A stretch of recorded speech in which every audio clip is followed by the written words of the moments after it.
आज हम नया टॉपिक स्टार्ट करने जा रहे हैं विद्युत द्विध्रुव, इलेक्ट्रिक डाइपोल। तो देखते हैं विद्युत द्विध्रुव क्या होता है। विद्युत द्विध्रुव का मतलब द्विध्रुव है। द्विध्रुव का मतलब क्या है, इसमें दो ध्रुव होंगे। दो ध्रुवों का मतलब है दो आवेश होंगे, एक धनावेश होगा, दूसरा कैसा होगा, ऋणावेश होगा। तो इसकी परिभाषा में क्या होगा, दो समान परिमाण तथा विपरीत प्रकृति के आवेश यदि एक दूसरे से निश्चित दूरी पर स्थित हो तो इनके इस युग्म को क्या कहते हैं, विद्युत द्विध्रुव। तो इसकी परिभाषा लिखो, दो समान परिमाण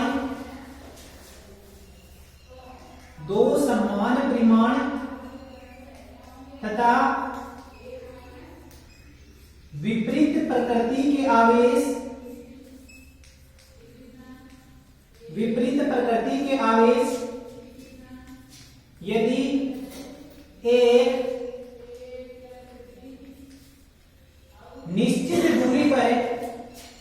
यदि एक निश्चित दूरी पर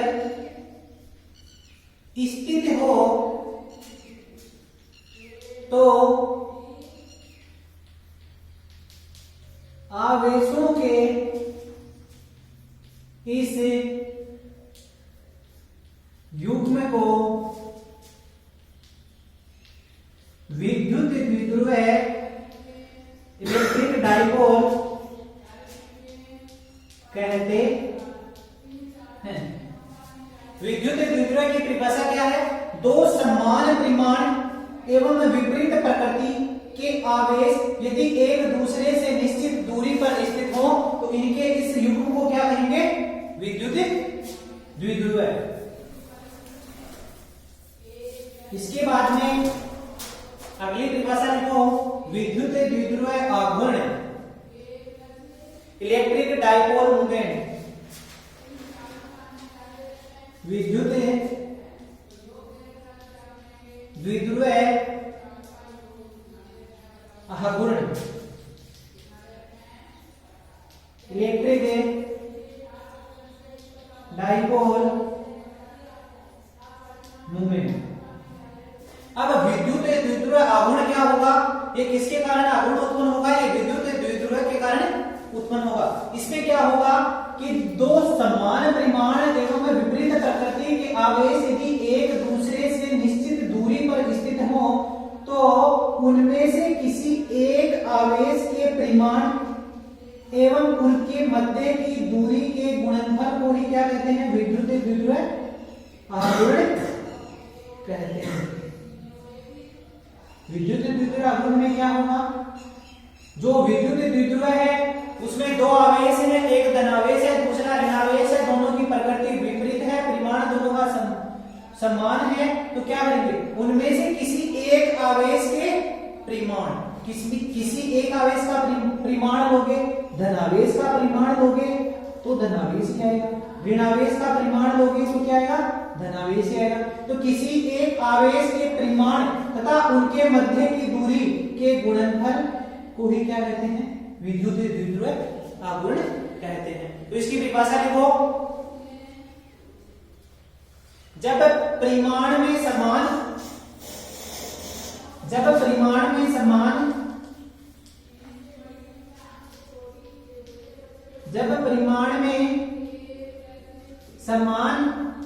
एवं प्रकृति में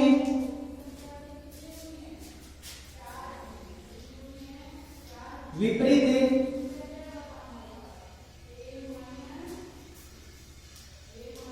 आवेश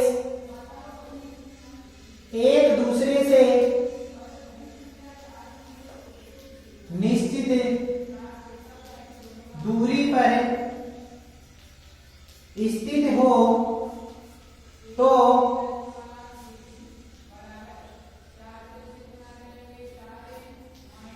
किसी एक आवेश के परिमाण, तो किसी एक आवेश के परिमाण तथा दोनों आवेशों के बीच की दूरी के गुणनफल को विद्युत द्विध्रुव आघूर्ण इलेक्ट्रिक डाइपोल मूवमेंट कहते हैं, जिसे P से दर्शाते हैं। विद्युत द्विध्रुव आघूर्ण इलेक्ट्रिक डाइपोल मूवमेंट किसे कहेंगे? जब परिमाण में समान एवं प्रकृति में विपरीत आवेश एक दूसरे से निश्चित दूरी पर स्थित हो, तो किसी एक आवेश के परिमाण तथा दोनों आवेशों के बीच की दूरी के गुणनफल को विद्युत द्विध्रुव आघूर्ण कहते हैं। माना प्लस क्यू एवं माइनस क्यू आवेश परस्पर d दूरी पर स्थित हो, तो एक आवेश प्लस क्यू है, दूसरा आवेश माइनस क्यू है, दोनों की प्रकृति अलग अलग है, लेकिन दोनों का परिमाण समान है, दोनों एक दूसरे से d दूरी पर स्थित है। ये प्लस क्यू आवेश है, ये इसे d दूरी पर, माइनस क्यू आवेश है, इनके बीच की दूरी d है।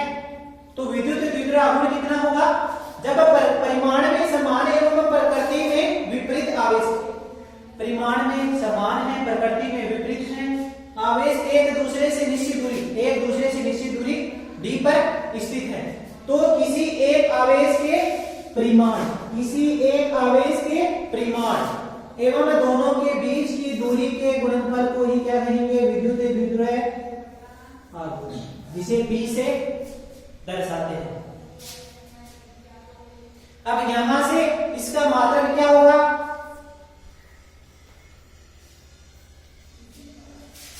मात्रक क्या होगा? P बराबर क्या है? Q into D। Q क्या है?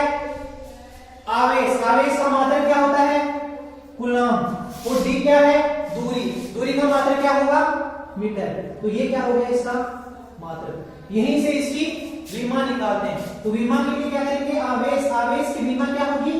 A1 P1 और दूरी के लिए L1। तो ये क्या हो गई? इसकी विमा हो गई। एक इसका व्यवहारिक मात्रक है। व्यवहारिक मात्रक कौन सा है? D by.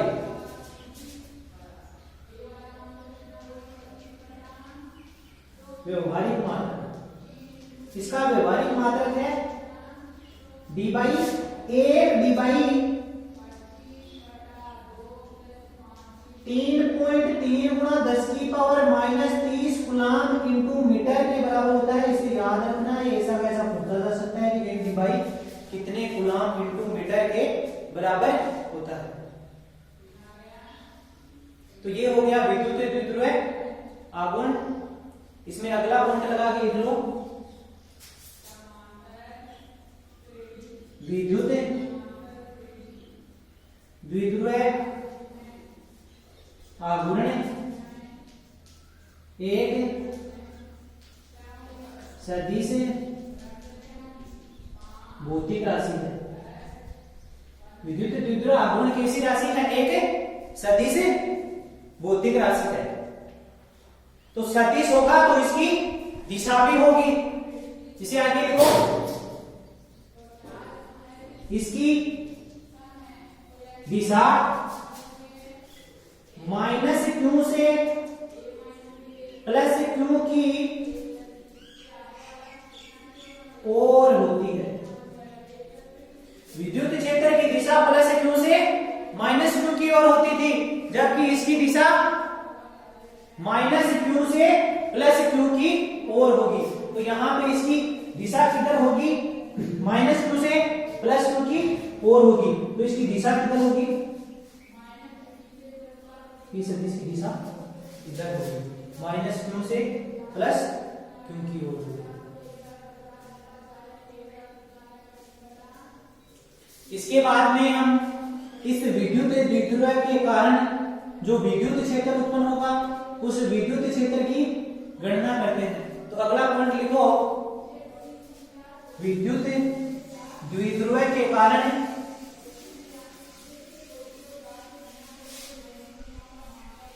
उसकी अक्ष पर उत्पन्न विद्युत क्षेत्र। अक्ष का मतलब है कि जिस अक्ष पर प्लस आवेश और माइनस q आवेश स्थित हैं वो तो क्या होगी, अक्ष होगी, और निरक्ष क्या होगी, उसके लंबवत होगी, मतलब उसी अक्ष पर नहीं होगी।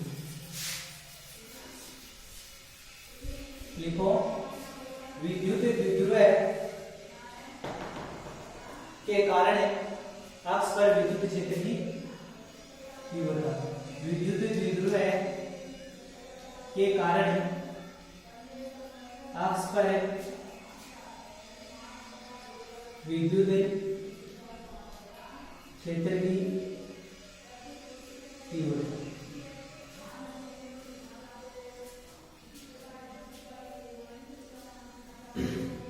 यहां क्या मान लिया हमने, यहां मान लिया ये माइनस q आवेश है, ये वाला प्लस q आवेश है, इन दोनों के बीच की दूरी ये वाली d है, इनका ये मध्य बिंदु O है, इस मध्य बिंदु O से ये r दूरी पर कोई बिंदु है, इस बिंदु पर हमें क्या ज्ञात करनी है, विद्युत क्षेत्र की तीव्रता। ये इसकी अक्ष पर ही तो है, निरक्ष पर तो या तो इधर होगा या इधर होगा। तो इस बिंदु की दूरी कितनी होगी, r दूरी पर स्थित है, इस बिंदु को मान लिया हमने ये P बिंदु है, इसे A मान लिया, इसे B मान लिया। तो यहां से यहां तक की दूरी तो कितनी होगी, r, इन दोनों के बीच की दूरी कितनी होगी, ये ज्ञात करने के लिए ये जो d है, इस d का मध्य बिंदु क्या है, O है, ये O है, तो ये आधी कितनी हो गई, d/2, ये d/2 हो गई, तो ये भी क्या हो गई, d/2। अब ये d/2 है, ये r है, तो ये टोटल दूरी कितनी हो गई, r प्लस d/2, और ये वाली दूरी कितनी हो गई, ये टोटल r थी, इस r में से ये d/2 कम कर दो, r माइनस d/2। तो इसमें हमने क्या लिया, इसमें हमने लिया कोई दो आवेश माइनस q और प्लस q आवेश लिए जो दोनों d दूरी पर स्थित हैं, इनका मध्य बिंदु O है, इस मध्य बिंदु O से r दूरी पर कोई बिंदु P स्थित है, इस P बिंदु पर हमें क्या ज्ञात करना है, विद्युत क्षेत्र की तीव्रता। तो लिखो, माना कोई दो आवेश माइनस q व प्लस q परस्पर d दूरी पर स्थित हैं, इनके मध्य बिंदु O से r दूरी पर कोई बिंदु P है, इस बिंदु P पर विद्युत क्षेत्र की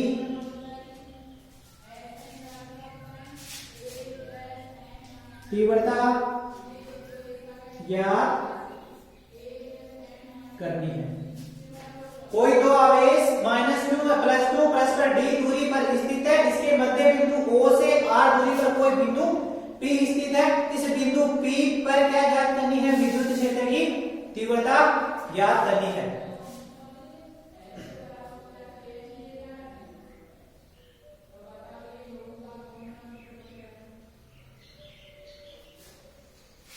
तो लिखो, अतः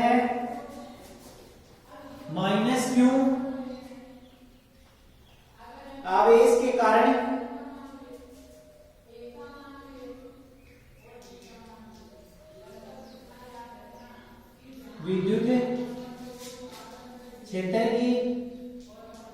तीव्रता, माइनस क्यू आवेश के कारण विद्युत क्षेत्र की तीव्रता। विद्युत क्षेत्र की तीव्रता, ये कोई बिंदु आवेश है, इस बिंदु आवेश के कारण r दूरी पर स्थित बिंदु P पर हमने विद्युत क्षेत्र की तीव्रता का एक सूत्र निकाला था, वो क्या था, E बराबर kq/r² था। तो यहां से E1 सदिश किसके बराबर होगा, माइनस kq/r², जहां ये r का मान कितना है, माइनस kq/r प्लस d/2 का होल स्क्वायर। इसे r न मान के इसे ap² E1 बराबर क्या होगा, माइनस kq/ap², जहां ap का मान कितना है, r प्लस d/2। इसे समीकरण नंबर 1 नाम दे दिया। इसी प्रकार प्लस क्यू आवेश के कारण विद्युत क्षेत्र की तीव्रता, प्लस क्यू आवेश के कारण E2 सदिश बराबर kq/bp², जहां bp का मान कितना होगा, bp का मान होगा r माइनस d/2 का होल स्क्वायर। इसे समीकरण नंबर 2 नाम दे दिया। अब हम इस बिंदु पर टोटल विद्युत क्षेत्र की गणना कर लेंगे।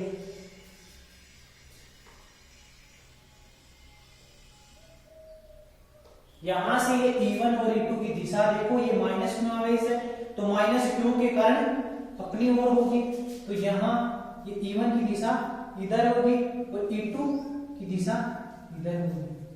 धनावेश के कारण दिशा दूर होती है, ऋणावेश के कारण अपनी ओर होती है।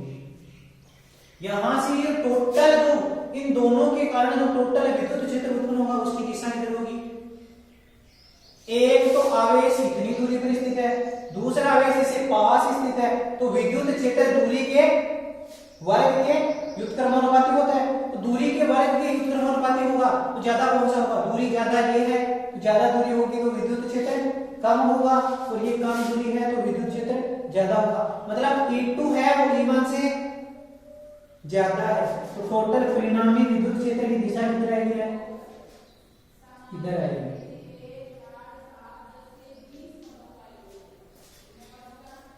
टोटल परिणामी विद्युत क्षेत्र की दिशा उधर आएगी। अब यहां से अब हम समीकरण 1 व 2 को जोड़ लेते हैं।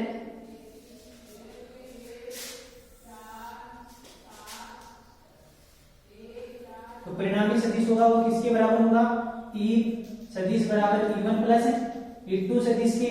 तो अब हम इस समीकरण नंबर 3 में समीकरण 1 व 2 का मान रख देते हैं। समीकरण 1, 2 व 3 से, तो E सदिश बराबर क्या आएगा, E1 की जगह रख दो माइनस kq/r प्लस d/2 का whole square plus kq/r minus d/2 का होल स्क्वायर। यहां से इनका लघुत्तम क्या आएगा, यहां से इनका लघुत्तम क्या आएगा, r प्लस d/2 का होल स्क्वायर, तो r माइनस d/2 का होल स्क्वायर, यही तो आएगा। तो यहां से कर लो, इसका इसमें भाग देने वाला कट जाएगा, इससे गुणा हो जाएगा, तो माइनस kq/r माइनस d/2 का whole square plus kq/r plus d/2 का होल स्क्वायर। अब आगे इसे खोल लेते हैं, कितना आएगा, इस प्लस वाले को इधर ले आओ, माइनस वाले को इधर ले आओ, क्या आएगा, kq/r प्लस d/2 का whole square minus kq/r minus d/2 का whole square upon r plus d/2 का whole square into r minus d/2 का होल स्क्वायर। ये a प्लस b मान लो, जैसे a माइनस b मान लो, तो a प्लस b और a माइनस b क्या होता है, a square minus b square होता है। तो यहां से क्या होगा, a स्क्वायर माइनस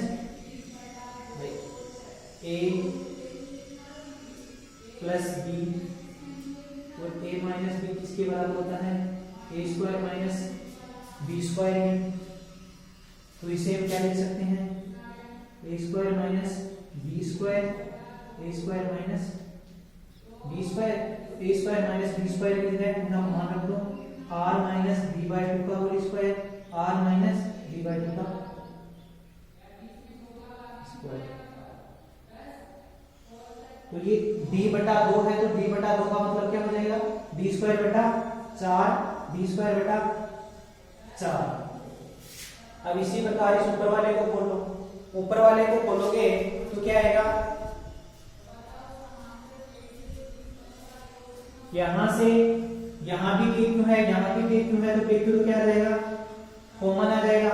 ये क्या है, a प्लस बी का होल स्क्वायर है, ये क्या है, a माइनस बी का होल स्क्वायर है। a प्लस बी का होल स्क्वायर क्या होता है, a square plus B square plus 2ab, और a माइनस बी का होल स्क्वायर क्या होता है, a square plus B square minus 2ab। तो यहां से r square plus d square बटा 4 plus rd minus r square plus d square बटा 4 माइनस rd। इस माइनस वाले को खोल लो तो क्या आएगा, k क्यों r square plus d square बटा 4 plus rd minus plus minus plus minus minus d square बटा 4 माइनस माइनस प्लस, नीचे में क्या आएगा, r square minus d square बटा 4, इसका टोटल का क्या आ जाएगा, ये एक है घात, ये एक है, दोनों घात मिलकर आपस में 2 घात हो जाएगी। अब ये r स्क्वायर प्लस का है, ये r स्क्वायर माइनस का है, ये कट जाएगा, ये d स्क्वायर बटा 4 प्लस का है, ये d स्क्वायर बटा 4 माइनस का है, ये कट जाएगा, ये rd प्लस का है, ये rd प्लस का है, दोनों आपस में जुड़ जाएंगे। तो क्या होगा, k Q into 2rd upon r square minus d square बटा 4 का होल स्क्वायर, ये किसके बराबर है, ये e सदिश के बराबर आ गया। इसके बाद में आगे क्या होगा,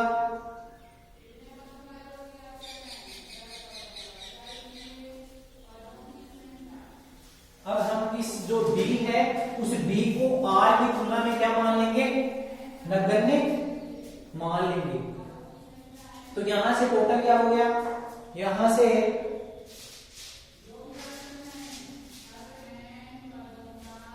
हो गया e सदिश बराबर है 2k3rd upon r square minus d square बटा 4 का होल स्क्वायर। यहां ये जो d है उस d को r की तुलना में क्या मान लेंगे, नगण्य मान लेंगे। तो क्या करेंगे, यहां r d से बहुत बड़ा है, r ग्रेटर देन d, इसलिए जो r स्क्वायर होगा, r स्क्वायर की तुलना में d स्क्वायर बटा 4 नगण्य होगा। अब ये r स्क्वायर की तुलना में d स्क्वायर बटा 4 नगण्य है, तो नगण्य इसमें से यदि कुछ नगण्य मतलब 0 के बराबर उठाओगे तो क्या आएगा, ये खुद ही आएगा। 5 में से 0 घटाओगे तो क्या आएगा, 5 ही आएगा। तो यहां से e सदिश बराबर 2k3rd अपॉन r की पावर 2 इसकी थी और 2 ये वाले, तो टोटल कितने होंगे, 4। एक r ऊपर है और r की पावर 4 नीचे है, तो यहां क्या आ जाएगा, 2k3d अपॉन r की पावर 3। इसके बाद में हमने विद्युत द्विध्रुव आघूर्ण की एक परिभाषा पढ़ी थी। विद्युत द्विध्रुव आघूर्ण की परिभाषा से क्या था, दोनों आवेशों में से किसी एक आवेश के परिमाण, तो दोनों आवेश क्या थे, प्लस क्यू और माइनस क्यू हमने लिए थे। दोनों आवेशों में से किसी एक आवेश के परिमाण, तो ये परिमाण हो गया। दोनों के बीच की दूरी क्या माना था, d माना था, वो किसके बराबर होता है, p के बराबर होता है। यहां से इस जो ये QD है, इस QD की जगह क्या लिख देंगे, P। तो E सदिश बराबर 2kp सदिश अपॉन R Q।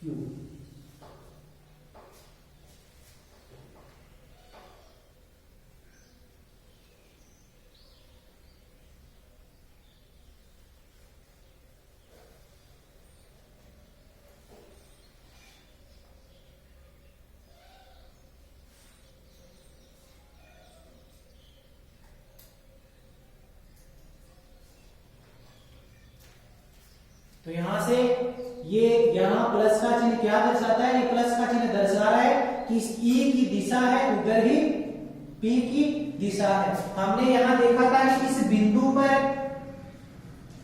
जो विद्युत क्षेत्र की दिशा थी वो विद्युत क्षेत्र की परिणामी दिशा इधर थी, और यहां से परिभाषा में जब हम लिखा रहे थे तो हमने विद्युत द्विध्रुव आवरण को एक सदिश भौतिक राशि बताया था। सदिश भौतिक राशि की दिशा किधर होती है, इस विद्युत द्विध्रुव आवरण की दिशा किधर होगी, -q से +q की ओर, इधर ही किसकी दिशा होगी, p की दिशा होगी। तो p और e की दोनों दिशाएं क्या है, समान है, तो यहां दोनों के बीच में क्या आ गया, प्लस का चिन्ह आ गया।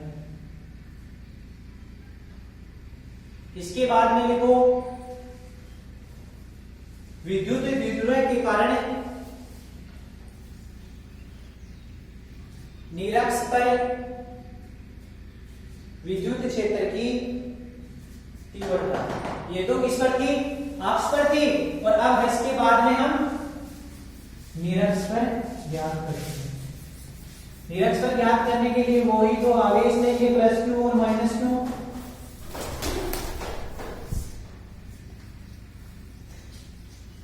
d दूरी पर स्थित होंगे। इसमें लिखो दो आवेश +q है -q परस्पर d दूरी पर स्थित है तथा मध्य बिंदु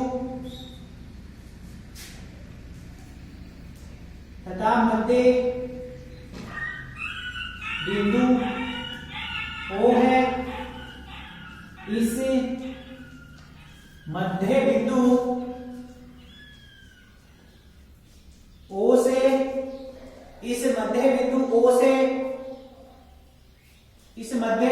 O से लंबवत ऊपर की ओर r दूरी पर बिंदु P स्थित है। इस बिंदु पर हमें विद्युत क्षेत्र की तीव्रता की गणना करनी है। इस बिंदु P पर विद्युत क्षेत्र की तीव्रता की गणना करनी है। हमने क्या माना, हमने दो आवेश माने +q है -q, ये +q आवेश है, ये -q आवेश है, ये परस्पर d बिंदु पर स्थित है। इसके बाद में इसका मध्य बिंदु क्या है, O है, इसका मध्य बिंदु O है। इस मध्य बिंदु O से लंबवत ऊपर की ओर r दूरी पर, इस मध्य बिंदु O से लंबवत ऊपर की ओर r दूरी पर बिंदु P स्थित है। इस P बिंदु पर हमें विद्युत क्षेत्र की क्या ज्ञात करनी है, तीव्रता ज्ञात करनी है। ये इस बिंदु को A मान लो, इस बिंदु को B मान लिया। तो इस बिंदु के कारण इस बिंदु पर -q आवेश स्थित है, तो -q आवेश के कारण इस पर विद्युत क्षेत्र की दिशा किधर होगी, -q की ओर होगी। इसे PA मान लो, PA सदिश। ये क्या है, +q आवेश है, तो +q आवेश के कारण विद्युत क्षेत्र उससे दूर होता है, तो ये EB सदिश की दिशा इधर होगी। यहां जो कोण है उसे थीटा मान लो, यहां जो कोण है उसे थीटा मान लो। अब यहां से इसके गड्ढा कर लो, तो गड्ढा करने के लिए क्या करेंगे, यहां से ये कोण थीटा बन रहा है, तो ये एक इसकी समांतर रेखा खींच ली। ये कोण थीटा बन रहा है, तो ये आकृति कैसी होगी, एक जेड आकृति होगी। जेड आकृति में जहां ये कोण थीटा होगा तो ये कोण भी कितना होगा, थीटा ही होगा। अब ये कोण थीटा है तो ये कोण थीटा है तो ये कोण भी कितना होगा, थीटा होगा। ये कोण थीटा है, ये कोण थीटा है। अब इन दोनों के क्या कर दो, घटक कर लो। तो थीटा के साथ वाली भुजा होती है उसके साथ इसका घटक तो क्या होगा, कोस होगा। तो इसके कारण तो क्या होगा, ये कोस थीटा, और इधर क्या होगा, ये साइन थीटा। इसके कारण क्या होगा, ईपी कोस थीटा, और ऊपर की ओर क्या होगा, EP sine theta. EP sine theta और ईए साइन थीटा दोनों परस्पर विपरीत हैं, तो वो एक दूसरे से कट जाएंगे। कटेंगे क्यों, क्योंकि ये माइनस क्यों है, ये प्लस क्यों है, दोनों का परिमाण क्या है, क्यों है, तो दोनों के कारण उत्पन्न विद्युत क्षेत्र की तीव्रता क्या होगी, समान होगी। तो समान चीजें विपरीत दिशा में हो तो दोनों आपस में निरस्त हो जाती है, तो बचेगा क्या, ये वाला बचेगा। आगे लिखो, माइनस क्यों के कारण बिंदु P पर विद्युत क्षेत्र की तीव्रता।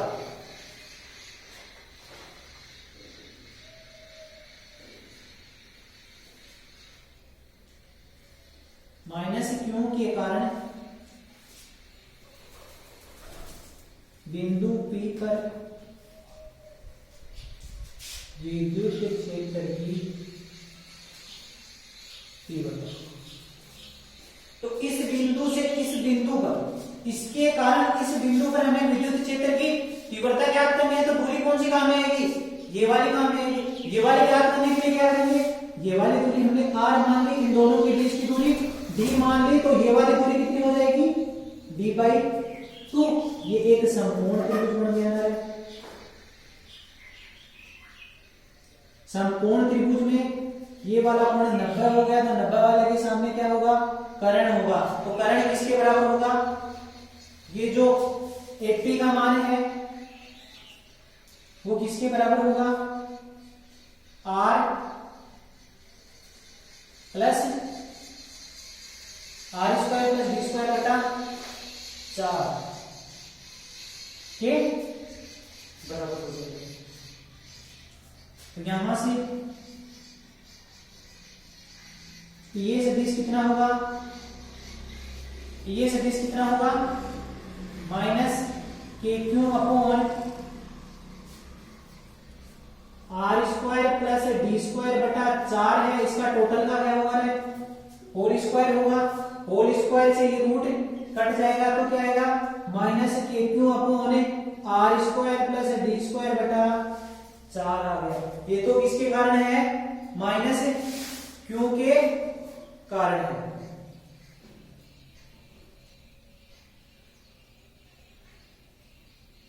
इसी प्रकार प्लस Q आगे इसके कारण बिंदु P पर विद्युत क्षेत्र की तीव्रता। बिंदु P पर प्लस Q आवेश के कारण विद्युत क्षेत्र की तीव्रता।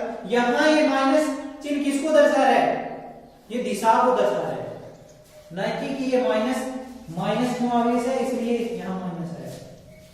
तो यहां विद्युत क्षेत्र की तीव्रता ज्ञात करने के लिए ये वाली दूरी भी इस दूरी के बराबर होगी। Bp भी कितना होगा, r² प्लस d² बटा 4 के बराबर होगा।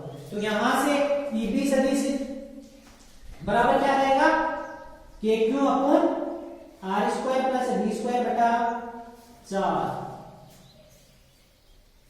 इसे समीकरण 1 दे दिया, इसे समीकरण 2 दे दिया। अब दोनों का मान परिमाण में क्या है, समान है।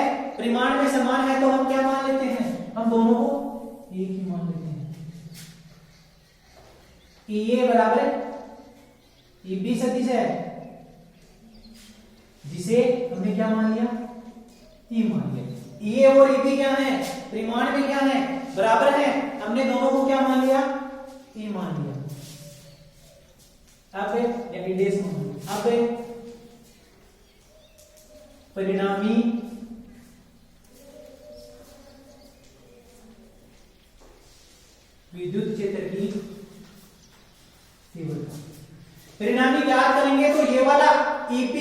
थीटा और ये साइन थीटा आपस में क्या हो गए थे, निरस्त हो गए थे। परिणामी किसके बराबर आएगा, EA cos थीटा और EP cos थीटा के योग के बराबर आएगा, जिसकी दिशा इधर की साइड होगी। तो E सदिश बराबर क्या हो गया, ये क्या हो गया, EA cos theta plus EB cos theta इसी के बराबर होगा। ये दोनों एक दिशा में है तो दोनों आपस में क्या हो जाएंगे, जुड़ जाएंगे। तो यहां से E क्या हो जाएगा 2, इन दोनों को हमने क्या मान लिया, E डैश मान लिया, तो 2 E डैश cos थीटा हो गया। E डैश की जगह क्या लिख देंगे हम, KQ upon R square plus D square बटा 4 लिख देंगे, into KQ upon R square plus D square बटा 4 इंटू cos थीटा को हम लाल बटा कक्का से क्या लिखेंगे रे, लाल बटा कक्का से लिखेंगे। आधार बटा करण किसके बराबर होगा रे, cos थीटा के बराबर होगा। तो इसमें आधार क्या है, आधार है d/2 और करण क्या है R square plus D square बटा 2 का होल स्क्वायर। तो यहां से हम क्या लिख देंगे, आधार की जगह लिख देंगे d/2 और करण का मान होगा √R square plus D square बटा 4। इसकी घात पूरी है, इसकी घात आधी है, तो एक पूरी और एक आधी मिलकर क्या हो जाएगी 3/2। इस 2 से ये 2 कट जाएगा, तो KQD upon R square plus D square बटा 4 इसकी पावर 3/2। यहां R बहुत बड़ा है D से, तो क्या होगा R स्क्वायर की तुलना में D स्क्वायर बटा 4 नगण्य होगा।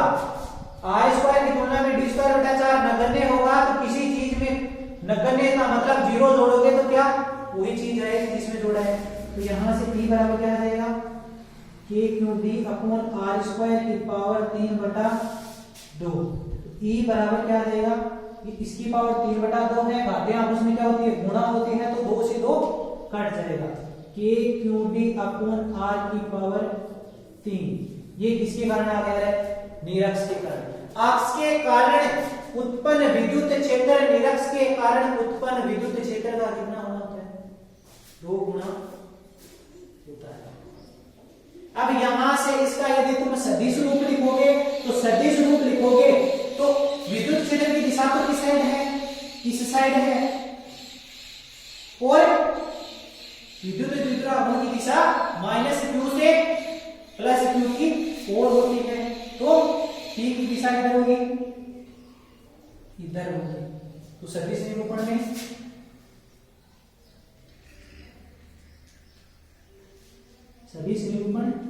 E सदिश बराबर माइनस ये जो QD है, ये QD किसके बराबर होगा, P के, KP कोण R, क्योंकि P बराबर क्या होता है Q इंटू D। तो यहां क्या लिखेंगे, E सदिश बराबर माइनस KP सदिश अपॉन R की पावर 3। इनके बीच में ये माइनस क्यों है, ये माइनस बता रहा है कि E व P की दिशा विपरीत है। E की दिशा इधर है और P की दिशा उधर है, इसलिए यहां उनके बीच में माइनस चिन्ह।